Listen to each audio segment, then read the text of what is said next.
পুজোর আগে ফের অ্যাকশনে নামলো এনফোর্সমেন্ট ডিরেক্টরেট।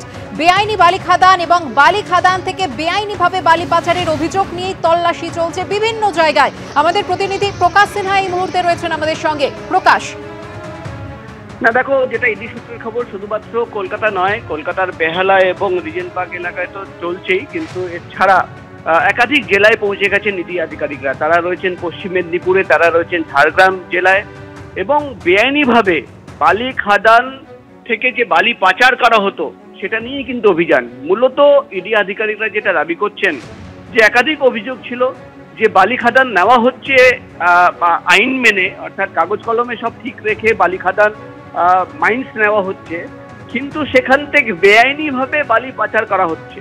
যতটা বার করা সেখান থেকে অনেক অনেক অনেক বেশি কোয়ান্টিটিতে বালি কিন্তু সেখান থেকে বার করে পাচার করে দেওয়া হচ্ছে। এবং শুধু সেটাই নয়, সেটা লিগ্যাল দেখানোর জন্য ফেক ডকুমেন্ট তৈরি করা হচ্ছে, জাল বিল তৈরি করা হচ্ছে, নথি বানানো হচ্ছে।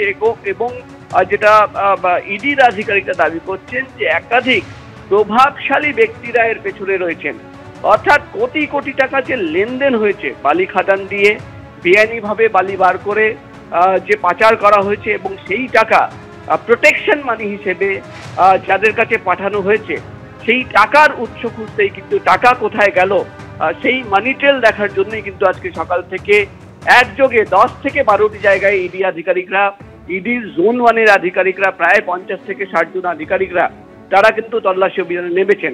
এবং তোমাকে বলে দিই, যেটা ইডি সূত্রের খবর, যে প্রায় 3 মাস আগে, 3 মাস ধরে তারা কিন্তু এই মামলার অনুসন্ধান চালাচ্ছিলেন। প্রাথমিক অনুসন্ধান চালানোর পর তারা যেটা জানতে পারেন যে রাজ্য জুড়ে এই রাজ্যের একাধিক জেলায় কিন্তু বেশ কয়েকটা সিন্ডিকেট অপারেট করছে, যারা কিন্তু খাদান নিয়ে সেখান থেকে বালি পাচার করছে, ট্রান্সপোর্ট করে দিচ্ছে। এবং শুধু সেটা নয়, খাদান থেকে যখন বালি বার করছে, সেই বালি রাস্তায় যখন যায় সেখান থেকেও কিন্তু প্রোটেকশন মানি নিয়ে সেই বালি বার করে দেওয়া হয়, পাচার করে দেওয়া হয়। সেই সব তথ্য সামনে রেখেই কিন্তু আজকে সকাল থেকে অ্যাকশনে ইডি আধিকারিকরা ম্যারাথন তল্লাশি অভিযান চলছে। এবার দেখার বিষয় হবে যে তল্লাশি অভিযানের শেষে কি কি তথ্য সামনে আসে। ধন্যবাদ প্রকাশ। তারা এবারই প্রথম এসএসসি নিয়োগ প্রক্রিয়ায় অংশ নিয়েছেন। কমিশনের নির্দেশ মতো সবকিছু নিয়ম মেনে পরীক্ষা দিয়েছেন, কিন্তু নিয়োগের প্রক্রিয়া কি আদৌ স্বচ্ছভাবে শেষ করা যাবে? ফের দুর্নীতির অভিযোগ উঠবে না তো? এসব প্রশ্নে আশা আর আশঙ্কার দোলাচলে রয়েছেন নতুন পরীক্ষার্থীরা। এত স্বচ্ছতার উদ্যোগ, কিন্তু আপনি ভরসা রাখছেন এই সরকারের ওপর? একদমই না, সেটা তো বলার অপেক্ষা রাখে না। স্বচ্ছ ফোল্ডার, স্বচ্ছ জলের বোতল, এমনকি স্বচ্ছ পেন।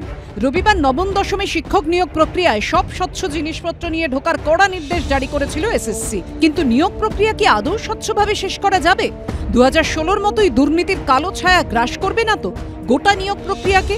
এদিন পরীক্ষা শুরুর আগে থেকে পরীক্ষা শেষ হওয়ার পরেও আশা আর আশঙ্কার দোলাচলে রইলেন প্রথমবার এসএসসির পরীক্ষায় বসা প্রার্থীরা। যেমন ইনি ভূগোলের শিক্ষিকা হওয়ার স্বপ্ন নিয়ে এবারই প্রথম এসএসসি নিয়োগ প্রক্রিয়ায় অংশ নিয়েছেন। যাদবপুর বিদ্যাপীঠে পরীক্ষা দিয়ে বেরিয়ে তার গলায় উঠে এলো আশঙ্কার কথা। গভর্নমেন্টের উপরে কোনো ভরসা নেই। দুর্নীতি সম্পর্কে তো নতুন করে কিছু বলার নেই, সবাই সবটা জানে। আমি একটা কথাই বলবো, মানে অ্যাটলিস্ট এইবারটা যেন একটু স্বচ্ছভাবে হয়, যোগ্যতা অনুযায়ী চাকরি পেলে সবাই সেটাই ভালো হয়। মানিকতলার বাসিন্দা কথামৃতা দত্ত এবারই প্রথম এসএসসির শিক্ষক নিয়োগ পরীক্ষায় বসলেন। তাঁর গলাতেও আশা আর আশঙ্কার সুর। বিশ্বাস তো নড়ে তো গেছেই সবারই, এবার দেখা যাক কি হয়। সব আন্দোলন তো আপনারা টিভির পর্দায় দেখেছেন, তারপরেও ভরসাটা রাখতে হবে, বাধ্য আর কি, না রেখে তো উপায় নেই। রবিবার প্রথম এসএসসির পরীক্ষা দিলেন প্রীতম পাল।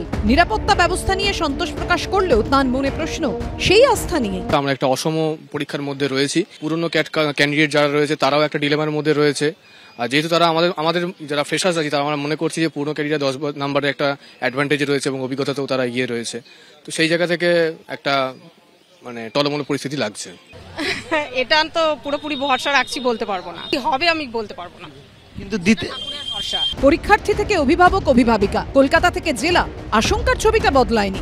এসএসসির নিয়োগ প্রক্রিয়ায় প্রথমবার বসা তারা বারোই বলছেন পজিটিভিটির থেকে নেগেটিভিটিটাই বেশি। নেগেটিভিটিটাই বেশি, পজিটিভিটিটা নেই একদমই। হ্যাঁ, আবারও হবে, এগুলো কন্টিনিউ চলতে থাকবে। সরকার না চেঞ্জ হলে চলতেই থাকবে, কিছু করার নেই। প্রশ্ন সহজ এসছে, মনে হচ্ছে যে প্রশ্ন পরীক্ষাটা যারা নিউ পরীক্ষা দিচ্ছে তাদের জন্য নয়, যারা চাকরি হারিয়েছে পরীক্ষাটা মনে হলো তাদের জন্যই নেওয়া। প্রশ্ন স্ট্যান্ডার্ড হয়নি। বেশিরভাগের মনে আশঙ্কার মেঘ যেমন রয়েছে, তেমন দিনের শেষে আশার আলো দেখতে পাচ্ছেন পরীক্ষার্থীদের একাংশ। আশা তো রাখতেই হবে, আশা না রাখলে তো হবে না। ভরসা সবই দিদির ওপর, দিদি যা করবেন সবই দিদির ওপর। দিদির হাত যদি মাথায় থাকে তাহলে হবে। আপাতত সবার নজর মেধা তালিকার দিকে। কৃষ্ণেন্দু অধিকারী, ঐশী মুখোপাধ্যায় ও সমীরণ পালের রিপোর্ট, এবিপি আনন্দ। দুর্নীতির স্বার্থে পুরো নিয়োগ প্রক্রিয়ায় আপোষ করা হয়েছিল, তাই পবিত্রতা বজায় রাখতে পুরো নিয়োগ প্রক্রিয়ায় বাতিল করতে হয়েছে। চাকরি বাতিল মামলায় রিভিউ পিটিশনের আর্জি খারিজ করে এমনটাই জানিয়েছিল সুপ্রিম কোর্ট, যার ফলে যোগ্য হয়েও ফের পরীক্ষায় বসতে হয়েছে চাকরিহারাদের। নবম দশমে শিক্ষক নিয়োগ পরীক্ষার দিন সে কথাই বারবার উঠে এলো চাকরিহারাদের মুখে। এই স্কুলটাতে আমি এবারও মাধ্যমিকের খাতা নিতে এসেছি এবং যে ঘরে আমি বসে খাতা নিয়েছি, যে জায়গায় বসে আমি খাতা নিয়েছি, আমাকে সেই জায়গায় সিট করেছে আমার। আমি 7-7টা বছর ধরে শিক্ষকতা করেছেন, পরীক্ষা নিয়েছেন, পরীক্ষার খাতা দেখেছেন, কিন্তু নিয়োগ দুর্নীতির কালো হাত সেই শিক্ষকদেরই ফের ছাত্র বানিয়ে ছেড়েছে। যাদের পরীক্ষা নেওয়ার কথা তাদেরই নতুন করে পরীক্ষায় বসতে হচ্ছে। কিন্তু কেন এই অবস্থা হলো? এর জন্য দায়ী কে? যারা পরীক্ষা দিয়ে বেরোচ্ছেন তাদের মধ্যে সিংহভাগ হচ্ছে যারা নতুন ফ্রেশ ক্যান্ডিডেট, তাদের সঙ্গে আবার পরীক্ষায় বসতে কিছু বলার নেই। সুপ্রিম কোর্ট যেখানে বলছে সেখানে তো রাজ্য সরকার দুর্নীতি করে বেড়াচ্ছে, আমাদেরকে মানে আমরাই শাস্তি পাচ্ছি, কিছু করার নেই। এসএসসির উপর ভরসা রয়েছে এবারে? একদমই নেই, একদমই নেই। কলকাতা হাইকোর্ট হোক বা সুপ্রিম কোর্ট, নিয়োগ দুর্নীতির মামলায় বিচারপতিরা বারবার জানতে চেয়েছেন যোগ্য এবং দাগী প্রার্থী আলাদা করা সম্ভব কিনা, কিন্তু চাল থেকে কাঁকর আলাদা করা যায়নি। ফলে অযোগ্যদের সঙ্গে যোগ্যদেরও চাকরি বাতিল হয়েছে। আমি 2016তে পেয়েও ছিলাম, আমার র্যাঙ্ক 1 ছিল আমার সাবজেক্টে, আমার ম্যাথমেটিক্সে র্যাঙ্ক 1। আজকে আমি এখানে বসে আছি, জানি না কালকে আমার সাথে কি হবে, আবার বেঁচেও থাকবো না মরে যাব। যোগ্য অযোগ্য আলাদা করতে বারবার ওএমআর শিটের মিরর ইমেজ প্রকাশের দাবি জানিয়েছেন চাকরিহারারা, যদিও শেষ অবধি তা করা হয়নি। এবছরের 3রা এপ্রিল চাকরি বাতিলের নির্দেশ দিতে গিয়ে সুপ্রিম কোর্টের তৎকালীন প্রধান বিচারপতি সঞ্জীব খান্না ও বিচারপতি সঞ্জয় কুমারের বেঞ্চ বলেছিল পুরো বাছাই প্রক্রিয়াটি কলঙ্কিত এবং সমাধানের বাইরে, বৃহত্তর পরিসরে জালিয়াতি হয়েছে। তা ধামাচাপা দেওয়ার চেষ্টা করার ফলে বাছাই প্রক্রিয়াটি অপূরণীয়ভাবে কলুষিত হয়েছে। কষ্ট, লজ্জা, ঘৃণা হচ্ছে আমার আজকে পরীক্ষার হলে ঢুকতে। সততার দাম বাংলার ছেলেমেয়েরা পেল না। এই পরীক্ষা স্বচ্ছতার সঙ্গে দেওয়া সম্ভব, পাওয়া সম্ভব, এই বিশ্বাসটা এই সরকার, এই চোর সরকার, এই চোর কমিশন পুরো নস্যাৎ করে দিয়েছে। সুপ্রিম কোর্ট কলকাতা হাইকোর্টে চাকরি বাতিলের রায় বহাল রাখার পর সর্বোচ্চ আদালতে দায়ের হয়েছে রিভিউ পিটিশন। গত 19শে আগস্ট সেই রিভিউ পিটিশনের আর্জিও খারিজ করে দেয় সুপ্রিম কোর্ট। স্কুল সার্ভিস কমিশনের তীব্র সমালোচনা করে সুপ্রিম কোর্ট নির্দেশনামায় উল্লেখ করে আসল ওএমআর বা অন্তত ওএমআর এর মিরর কপি সংরক্ষণে স্কুল সার্ভিস কমিশন ব্যর্থ হয়েছে। এই অবস্থায় নতুন করে পরীক্ষা নেওয়ার বিজ্ঞপ্তি দেয় এসএসসি। সেই মতো রবিবার ছিল নবম দশমের শিক্ষক নিয়োগের পরীক্ষা। সেখানে গোটা প্রক্রিয়াকে স্বচ্ছ রাখতে নিরাপত্তা থেকে প্রশ্নপত্রের সুরক্ষার উপর জোর দিয়েছে কমিশন। কিন্তু তারপর চাকরিহারাদের একাংশের অভিযোগ এরপরেও দুর্নীতির আশঙ্কা রয়েই যাচ্ছে। আমরা মানসিকভাবে খুব বিপর্যস্ত। 7 বছর চাকরি করার পর এখন আমাদেরকে আবার নতুন করে পরীক্ষার সম্মুখীন হতে হয়েছে। যারা নতুন, যারা এখন পড়াশোনা করছে, তাদের সঙ্গে আমাদের কম্পিটিশনটা একটা অসম কম্পিটিশন না। পরীক্ষা ভালো হয়েও যে কতদূর কি করতে পারবো সেটা বুঝতে পারছি না, কারণ দুর্নীতি শিরায় শিরায়। ওদের সকলেরই স্বপ্ন ছিল শিক্ষকতার। আজ থেকে 9 বছর আগে সেই স্বপ্নকে ছুঁয়েও ছিলেন, কিন্তু সীমাহীন দুর্নীতি তাদের জীবনের সমস্ত হিসেবেই গুলিয়ে দিয়েছে। কমল কৃষ্ণদেব, রঞ্জিত হালদার ও বিটান চক্রবর্তীর রিপোর্ট, এবিপি আনন্দ।